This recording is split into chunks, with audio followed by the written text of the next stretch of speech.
Alhamdulillah. Alhamdulillahilladzi arsala rasulahu bil huda wa dinil haqq liyuzhirahu 'ala ad-dini kullihi walau karihal kafirun walau karihal musyrikun walau karihal munafiqun.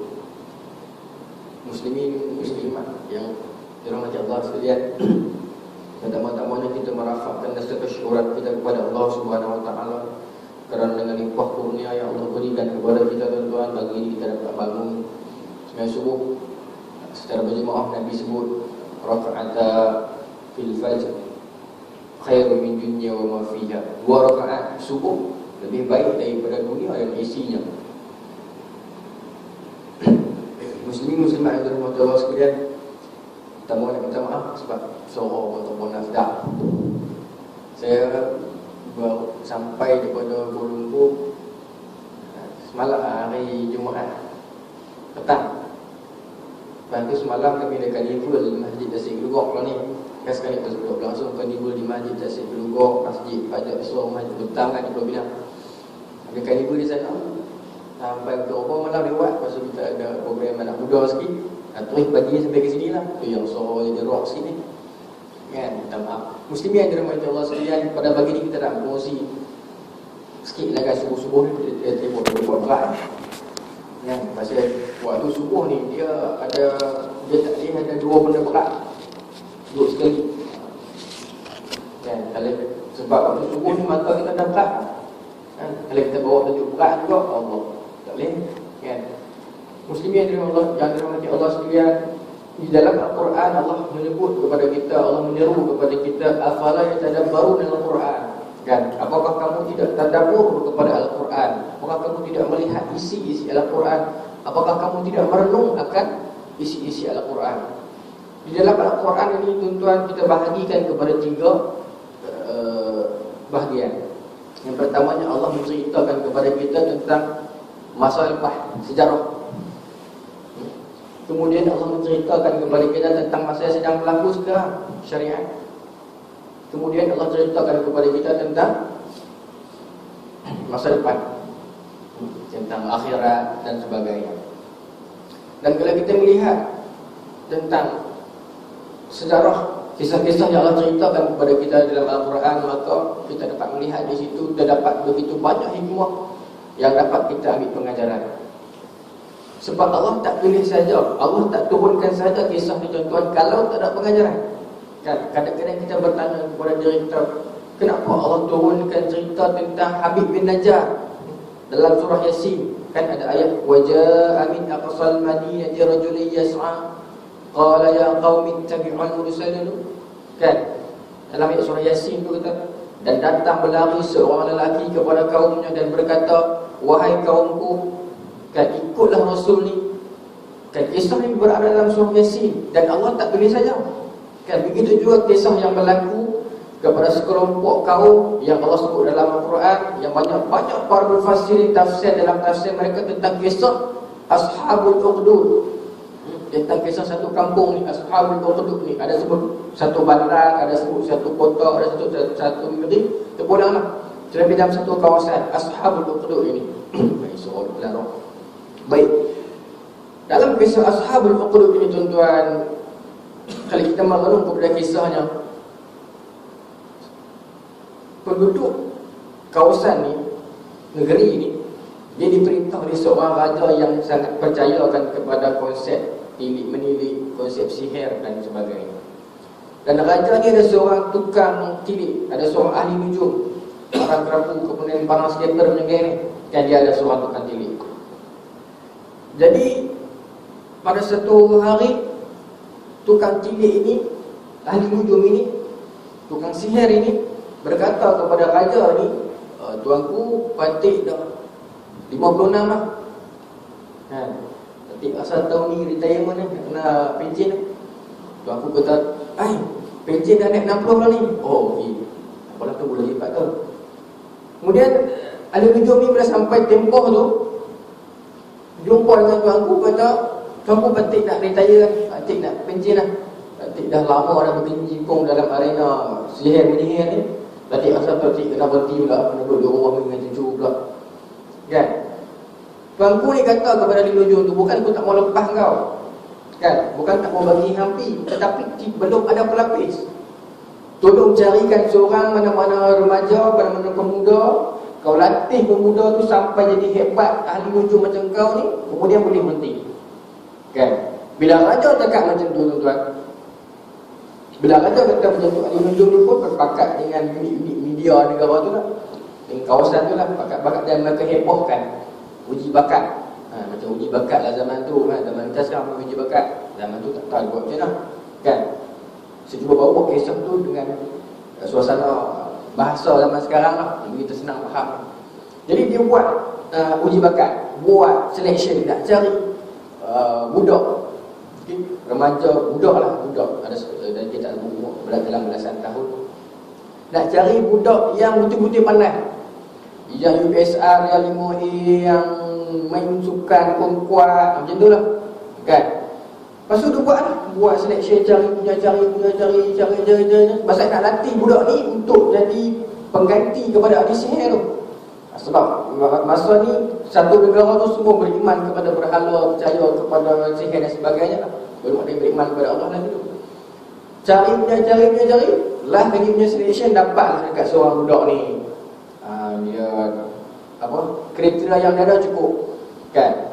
Tengok orang di pengajaran yang pertama ni, dalam nak jadi manusia ni, kalau kita nak jadi orang yang tak baik pun, macam contoh kisah Ashabul Ukhdud ni, dia nak cari ahli sihir. Kan? Dia nak cari orang yang buat sihir dekat orang ni, orang yang nak buat penayang ke orang yang nak tilik orang. Dalam nak cari benda-benda yang negatif pun, dia akan cari yang terbaik. Betul tak? Dia tak minta tarik ya. Tetapi dia buat selection dia tu, pilih yang pandai, yang tersebut tadi lah, yang UPSR dia pun 5A. Kan? Dia cari. Bayangkan manusia ni, dia nak buat benda yang tak elok pun, dia akan cari yang terbaik. Kan? Apatah lagi kepada orang-orang yang dia nak buat benda-benda baik, dia nak buat benda-benda elok. Sudah tentulah kita lebih memerlukan sifat-sifat kebaikan tu. Kan? Sama macam kita sama macam orang yang nak mencuri. Kan? Orang yang nak merompok, dia pasti perlukan satu skill yang terbaik. Kan? Dia tak boleh main curi macam tu ya. Kan? Dia mesti ada skill dia mesti ada kepandaian dia yang buatkan dia boleh terlepas. Kan? Tu nak buat benda tak elok. Kan?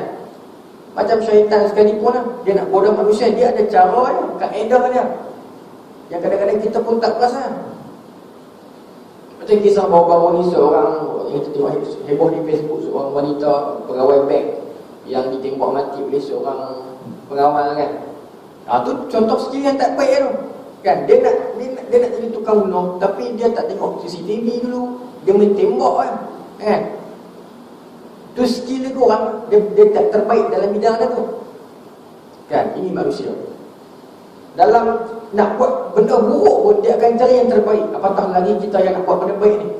Sudah tentulah kita perlukan yang lebih baik. Lalu kita dapat budak ni, budak cerdik, nama pun dapat budak cerdik, interview semua, dan lalu dipilih budak ni lah. Budak ni dipilih sebagai anak murid yang akan belajar dengan ahli sihir ni untuk menggantikan ahli sihir di satu hari nanti. Okay, bila budak ni dipilih, bayangkan tuan-tuan, satu negara dia seorang kena pilih. Allah, dia punya beasiswa diraja lah. Kan? Dan segala bantuan buku satu Malaysia, segala beasiswa, segala semua dapat kan dia lah. Kan? Dapat semua lah. Seorang dia ya. Memang kena emas kan? Jadi apa yang dia kena buat? Cuma pergi belajar sihir saja dengan ahli sihir. Yang lain jangan takut, tuanku tangguh. Segala dia punya yuran, segala suku barat semua tuanku tangguh. Jadi budak ni pun budak, dia pun belajar. Kan? Dia belajar budak, dia otak dia bila ada fresh lagi. Kan? Tetapi daripada rumah budak ni nak ke tempat ahli sihir tu, dia kena melintasi satu kampung. Daripada rumah budak ni nak ke rumah ahli sihir tu, budak ni kena melintasi satu kampung. Dan dekat kampung tu ada satu tok guru yang dah dapat cahaya daripada Allah, yang dah beriman kepada Allah, tapi tak ramai pun. Beberapa keratnya, dan orang tak tahu pun. Lalu budak ni dalam perjalanan nak pergi ke rumah ahli sihir tu jauh sangat, dia berhenti sambil relax keadaan tu, dia tengok tu bulu ceramah cakap sebut pasal Allah, Tuhan kita ni satu, sihir ni tak kena salah, semua duk cerita. Dia pun dengar sihir ni tak kena. Budak-budak ni dia, hati dia ni dia masih kosong, masih suci. Sebab tu Nabi sebut kullu maulud yuladu ala fitrah. Setiap bayi yang lahir ni, setiap budak ni dia dilahirkan dengan fitrah, dengan suci, kosong lagi, bersih jiwa dia lagi. Budak ni pun macam tu lah, hebat dia kan.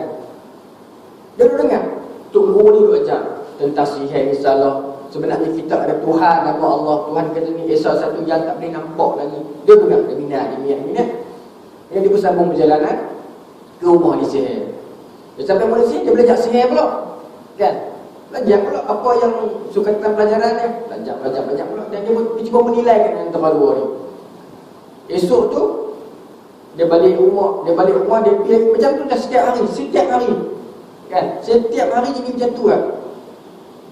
Baik, sampai daripada budak ni duduk kat belakang. Masa dia dengar ceramah untuk guru tu, daripada dia duduk dekat belakang, kat belakang tu.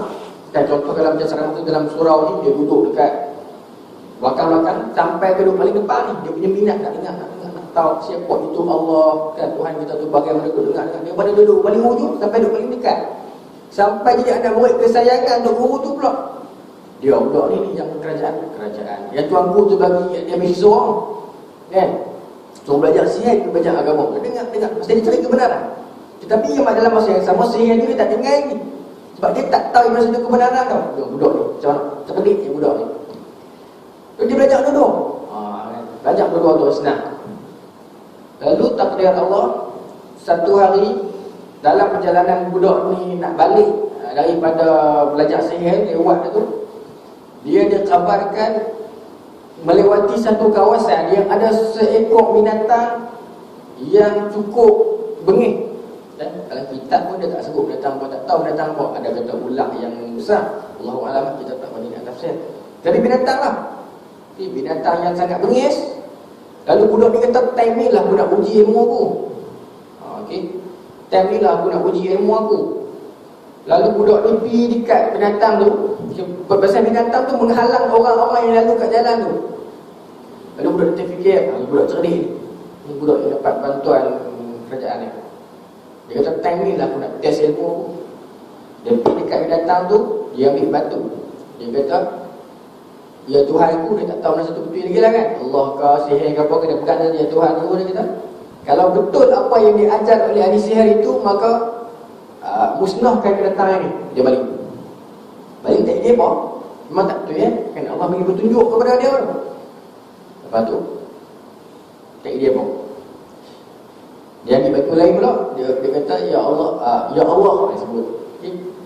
Kalau benar apa yang diajarkan oleh Tuan Guru tentang Allah, tentang kebenaran satu agama yang disebut Islam, tentang keesaan Allah, tentang kewujudan Tuhan yang tak dapat dilihat, dengan kuasa Allah Tuhan disebut, maka hapuskan, musnahkan binatang ini. Dia pun balik. Bila dia balik, binatang tu pun jatuh dan mati dia musnah macam tu lah. Bila orang kampung tengok, weh hebat budak ni. Budak mana ni kan? Hebat lah. Lalu budak ni pun diraikan oleh orang kampung kawasan dia, kata hebat budak ni kan. Berapa lama dah orang duk try, polis main tak boleh buat, bomba main pun tak boleh buat, rela main pun tak boleh buat. Punya susah nak buang binatang ni kan. Tiba-tiba budak ni main baling batu kan. Hebat budak ni. Kat orang mengangkat dia. Seluruh negeri pun makin kenal pada budak ni. Okay. Dan orang pun pergi rumah dia pula, cari dia. Biasalah kita tuan bila ada orang hebat kan, kita tahu kehebatan dia, kita mulalah nak pergi kat dia, nak minta tolong dia kan. Macam tu lah juga zaman tu pun. Lalu makin ramai orang pergi rumah dia. Bila pergi rumah dia minta tolong, kalau adik tu boleh matikan satu binatang gergasi yang besar tu, tolong Ustaz ubat anak pakcik ni. Kan dia ada. Tolong Ustaz ubat anak pakcik ni, dia kena gastri. Budak ni pun dia ubat. Apa jampi dia, apa metod yang dia guna, apa kaedah yang dia guna, dia tak pakai Nabi banyak-banyak pun. Jampi dia macam tadi juga. Ya Allah, kalau benar apa yang aku belajar selama ni pada Tuan Guru tu, maka sembuhkan budak ni. Budak tu sembuh kan. Lalu main fikir dia, pakcik kena kaki mana yang tu cik darah 14, 15. Budak ni pun kalau benar apa yang diajar oleh ahli sihir, maka sembuhkan pakcik. Jagalah. pakcik, macam-macam lah, macam masalah orang gaul lah, apa semua tu lah, kan. Makin terkenal, sambil tu budak ni pun dia pandai. Dia dah rasa kebenaran tau. Oh, memang rasa betul lah ni, betul lah agama ni betul. Apa yang dia ajar kepada Tuan Guru ni betul ya. Dan dia pun dakwah sikit-sikit. Ni budak kecil yang Tuan Guru bagi duit kat dia tu, dia dapat duit tapi dia belajar hal lain. Dia pun dakwah sikit-sikit. Sebenarnya saya ni bukan pandai pun, bukan saya menyembuhkan. Yang menyembuhkan adalah Tuhan kita. Orang pun tanya, ada Tuhan lagi ke adik? Ada. Tuhan tu Allah. Siapa Allah? Dia boleh terang. Allah tu Tuhan yang Esa, Tuhan kita yang tak dapat terang. Dia boleh, orang yang sakit pun beriman. Kalau macam tu saya beriman kepada Allah. Kan? Sebalik, orang yang belum macam tu juga. Bukan saya yang sembuhkan, Allah yang sembuhkan. Siapa Allah? Kan? Allah ni Tuhan yang dia cerita. Nama orang kita cuma tak heboh lah sebab takut. Okay? Kemudian Tok Guru ni panggil budak tu. Mat, dia ingat kata Tok orang ni. Tengok kat Facebook pun ramai orang lain. Contohnya tu lah, Tok Guru kata, Mat, tak apa, teruskan usaha dakwah ni. Tetapi hang rahsiakan nama aku pun. Tok Guru pun dia kata rahsia. Hang rahsiakan nama aku. Ni problem tak buat. Lalu masa berlalu lah makin ramai sampai Tok nama budak nama Ahmad ni. Budak-budak ni lah. Sampai Tok dia kat negeri tu. Bila macam tu punya hebat dia, berita tu sampai kepada raja juga akhirnya. Orang cerita tentang seorang budak yang hebat sampai kepada raja juga. Cuma raja tak tahu budak mana lagi. Kemudian nak jadi cerita satu hari, seorang menteri dalam kabinet Raja Ashabul Ukhdud ni, salah seorang menteri daripada mereka tu, Datuk Bendahara kata tu lah, dia menjadi seorang yang buta orang. Dia pun training dah dengar orang pergi sembuh aku nak juga lah kan. Try pergi budak juga. Lalu menteri pun pergi kat budak tu, dan dia pun macam biasalah, saya ni sebenarnya buta daripada kecil, teringin nak melihat dunia, boleh tak tolong sembuh kan. Lalu budak dia kata, Tuan apa yang Muhammad kan? Bukan saya yang menyembuhkan, Allah yang menyembuhkan, Tuhan kita. Menteri ni kata, ada lagi ke Tuhan lain? Ada.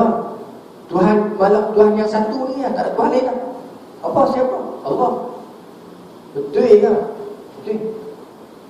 Kalau yang Muhammad percaya, yakin dengan kuasa Allah yang akan menyembuh, saya akan buat. Dan yang akan menyembuhkan ini bukan saya, Allah. Saya cuma minta je. Menteri kata, baik, try tu. Kan? Lagi budak dia kata, memang percaya? Kalau betul, try aku yakin dengan Tuhan kau ni. Lalu budak dia pun macam biasa lah, jampi dia lah. Ya Allah, sembuhkanlah menteri ni, dia percaya kepada kau, ya Allah, tunjukkan bukti yang kau ni wujud dan sebagainya lah. Lalu menteri pun boleh melihat. Bila melihat, Allahu Akbar, ada bukti depan mata jadi kan, daripada buta jadi jelek. Beriman tu ni. Kan, beriman tu. Allahu Akbar. Macam mana beriman? Dan dia pun menyembah Allah. Menteri yang pertama lah yang beriman. Jadi benda ni pun makin heboh. Esok dalam beberapa bulan selepas tu, raja tadi ni tak mati gitu raja. Dia kata dia buat apa sidang dewan dia lah, sidang dewan parlimen dia. Panggil seorang-seorang menteri. Hang ni siapa? Raja kata kat dia, saya menteri Tuanku. Mana menteri saya hak buta? Saya hak buta. Kan tu aku belik. Macam mana boleh jelek ni? Kau ubah apa? Permata hijrah? Bukan, kata. Saya diubati oleh seorang kanak-kanak, seorang budak-budak. Keputus siapa dia budak ni? Menteri explain siapa budak ni. Oh, raja baru teringat, budak ni lah yang aku bagi dana kat dia, dulu suruh belajar sihir. Allahu Akbar kan? Allahu Akbar. Budak ni dia aku bagi dana budak ni. Uish, hebat lah dia ni. Raja disangkakan menteri ni sembuh sebab sihir budak tu. Kan? Dia seronok lah. Allah, tak sia-sia duit yang aku laporkan, bantuan buku satu ni semua aku bagi dah. Rupanya dia dah berjaya dah hari ni, sampai boleh sembuhkan orang buta. Hebat. Raja ni seronok. Kemudian panggil budak tu mai. Bila budak tu dipanggil menghadap raja kata, bagus, hang memang bagus. Tak sia-sia aku laporkan duit kepada hang semua ni. Coba saya cerita bagi lambat. Raja kata, tak sia-sia aku bagi duit kepada hang ni. Kan? Okey. Ush, kata, hang boleh bila start raja? Kan? Nak kuat apa penyata gaji ke semua ni. Budak dia kata, saya tak hebat tuan-tuanku. Kan? Lagi pun bukan sihir yang menyembuhkan. Tuan aku jadi, pelik. Habis itu siapa yang menyembuhkan? Yang menyembuhkan semua ni, yang kuat semua ni bukan saya tuanku, tetapi Tuhan kita. Macam jadi marah. Ada Tuhan lain ke selain aku? Kan? Ada? Dan dia satu-satunya Tuhan. Kalau kita siapa? Allah. Kan? Budak kecil ni berani cakap dengan raja itu. Allah. Tuanku bukan Tuhan. Allah. Kan? Tuanku yang tanya pula orang menteri yang buta tu. Kan? Yang percaya orang dengan budak ni dia berubat dengan cara ni. Ya. Aku memberiman kepada Allah. Menteri ni pun ditangkap, disiksa. Kan? Suruh murtad balik, keluar balik pada agama Allah. Menteri Allah daripada buta dapat celik, tak keluar mudah kan? Sebab dia dah dapat kan, Allah dapat bukti yang Allah tu wujud. Bayangkan tuan-tuan, daripada buta dia dapat celik, maka iman dia cukup kuat lah kan? Sebab dia rasa sendiri bukti depan mata dia. Dia kata aku beriman kepada Allah, aku beriman kepada Allah. Lalu menteri ini dibunuh kan? Dan dipanggil pula siapa tuan guru kepada budak ni kan? Panggil tuan guru budak ni. Tuan guru pun tadi jaga polisi, dia pun dapat kena tangkap bawah. Bila panggil kena tangkap, raja ditanya kepada tuan guru tu, betul ke hal yang ajak budak ni ajaran ni? Ya. Betul ke apa yang ajak ni? Betul. Ada Tuhan lain ke? Ya Allah. Raja tarik balik kata-kata.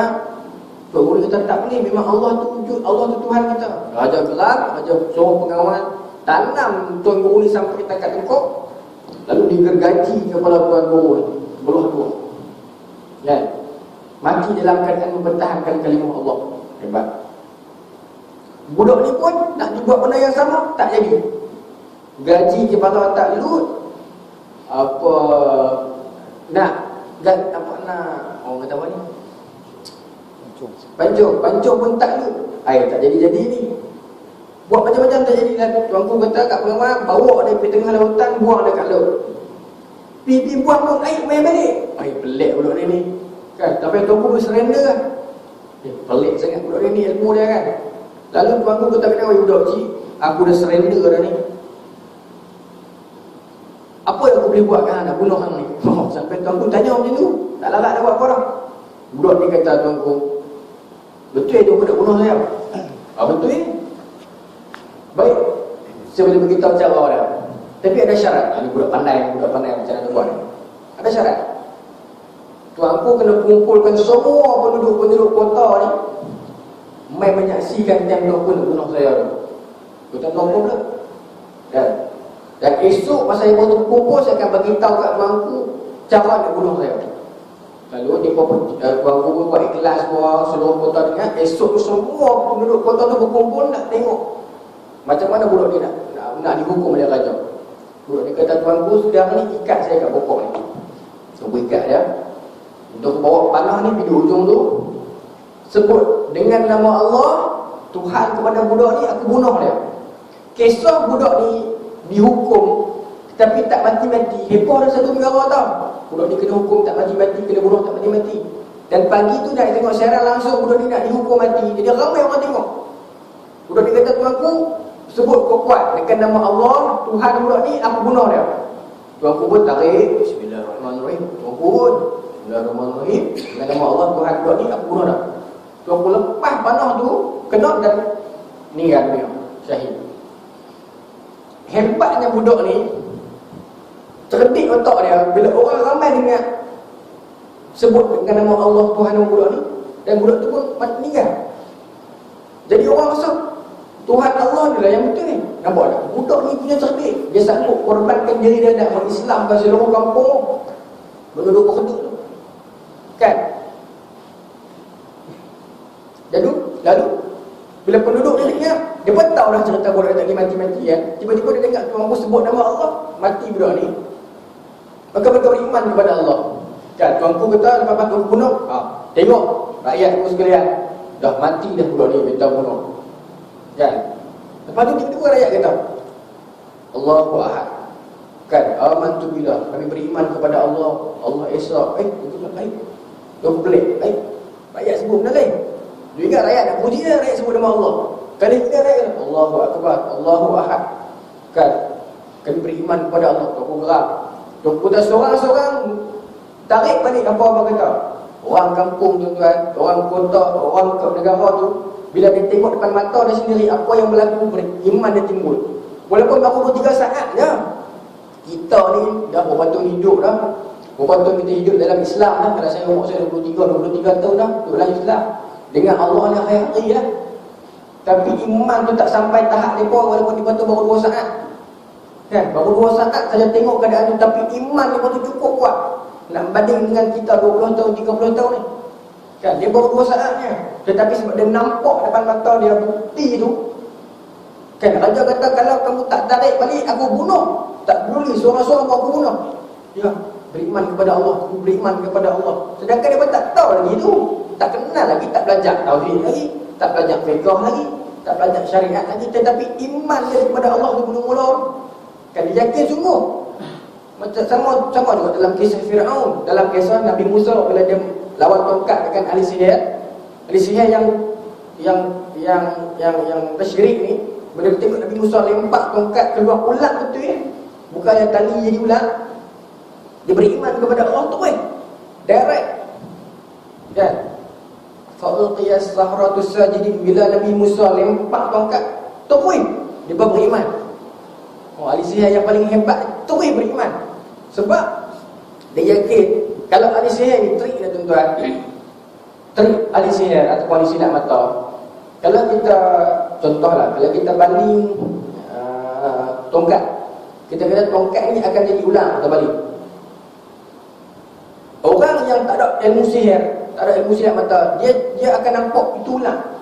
Tapi orang tu kalau dia ada ilmu silat mata, dia ada ilmu sihir, dia nampak tongkat. Itu ilmu dia apa? Kan? Sama-sama di sihir dia tahu rahsia ni. Bila ahli sihir kata aku tukarkan kereta ni jadi rumah. Kita semua yang tak ada ilmu silat mata, kita dapat rumah. Tapi orang yang ada ilmu silat mata, dia dapat kereta. Dalam kisah Nabi Musa ni, Nabi Musa tu lari sama dia tinggal satu tadi tu. Dalam kisah Nabi Musa ni, tak sama ke? Bila Nabi Musa lempak tongkat dia, memang jadi ulang. Ahli sihir kan, jadi tongkat tu. Dia tiba-tiba nampak ulang sungguh. Terus beriman. Nampak tak? Ahli sihir terus beriman. Dia kata mesti Tuhan betul dia ni. Ini bukan silap mata. Kalau silap mata kami nampak tongkat, dia nampak ulang terus beriman. Kan? Sampai Firaun kata, tergamuk kamu beriman, tak minta izin aku dulu. Firaun pun. Kan? Aku akan potong tangan kamu kanan dan kaki kiri kamu secara bersilap, dan aku akan salib kamu kalau kamu tak tarik balik kata-kata kamu ini. Ahli sihir kata, tak buat. Nak buat apa? Buat. Kami beriman kepada Allah. Yuk. Itu baru 2 saat tengok Nabi Musa lempak tongkat, dah jatuh beriman. Kan? Sama macam kisah Ashabul tadi ni. Kan? Walaupun dia tak kenal lagi Allah tu siapa, tak belajar lagi fiqh, wudu dan sebagainya, kita tak bila subuh kita lagi ni, tetapi dia percaya kepada Allah, dia tengok depan mata dia, beriman. Raja naik syekh geram, dia buat satu bola minyak. Tanya, beriman tak? Percaya pada Allah ke kat aku? Allah, buang. Allah ke aku? Allah, buang. Buang dalam tu minyak ni. Betapun hebat iman yang ada pada Ashabul Ukhdud ni sampai Allah iktiraf dalam Quran. Allah sebut dalam Quran Qutila Ashabul Ukhdud ni.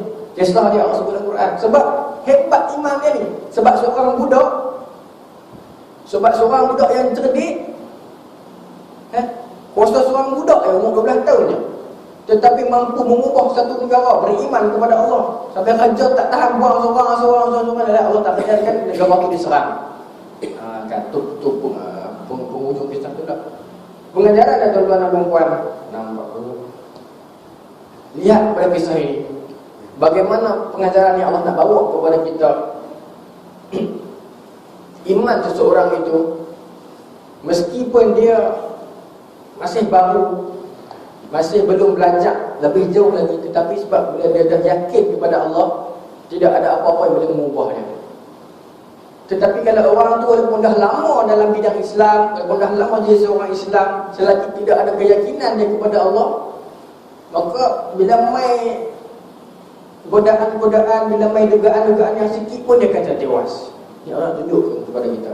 Cuba bandingkan dengan kita. Bagaimana kisah penduduk Ashabul Ukhdud ini yang baru 2 saat kenal apa itu Allah tahu, oh Allah Tuhan. Terus dia beriman sampai raja nak buang dalam minyak yang panas pun dia tak mau buang. Kami beriman kepada Allah. Cuba banding dengan kita. Kalau satu hari tiba-tiba datang satu tentera Jepun dengan nak menjajah Malaysia balik, dikorek lubang, beriman kepada Allah ke beriman kepada Tuhan kami, Tuhan Shinto kan.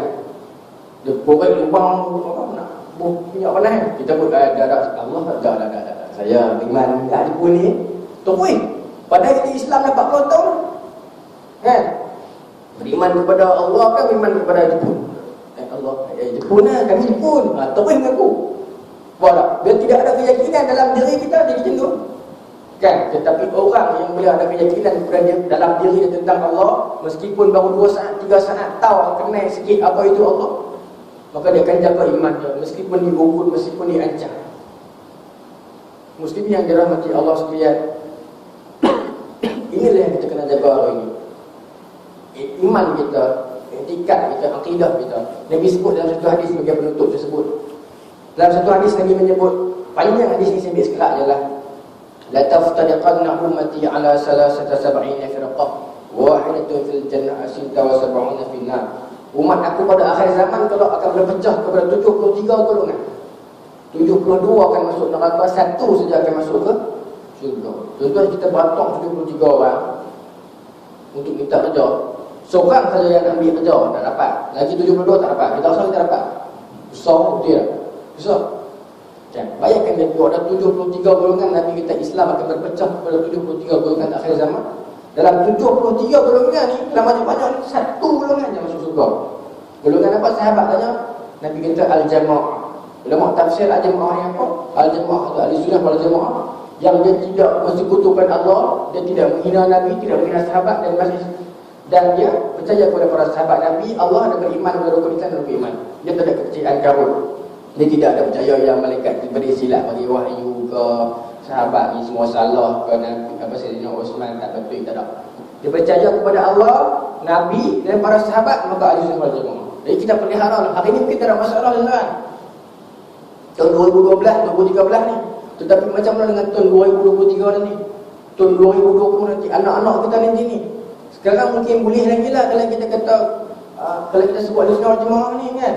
Ni 10 tahun akan datang macam mana? Dalam keadaan dunia hari ni yang media, Facebook, YouTube, hari-hari orang share macam-macam dakwah, macam-macam ajaran ni. Kalau kita tak tapih, Allah Akbar, takut. Dahulu kalau kita buka, anak-anak kita buka internet, kita cuma takut dia buka laman web yang tak elok kan. Hari ini kalau dia buka internet, meskipun dia buka laman web agama sekalipun, kita kena tengok. Sebab dalam sekarang ni agama dia macam-macam aliran, macam-macam faham, ada sikit-sikit dia. Saya ada pengalaman berdialog dengan seorang yang tak payah contohlah, tak mungkin next kuliah kot kalau ada rezeki. Nah, tunjuk kepada kita bagaimana fikiran kita dah diracuni. Seorang pemula ni datang jumpa saya, dia kata, tahu tak apa Syekh, tahu tak yang Nabi Muhammad ni dapat wahyu daripada siapa? Saya kata saya tak tahu, saya tak tahu. Saya pada Allah. Macam mana dapat? Saya kata saya tak tahu. Jibril bagi je lah. Jibril ambil kat mana? Saya tanya dia. Saya kata ambil kat langit, ambil kat Allah. Macam mana Jibril ambil? Bawa macam mana? Post express ke? Post laju ke? Bawa pikul ke apa? Bawa lembek ke apa? Dia kata saya tak tahu. Dekat tua ilmu dia. Dia kata ni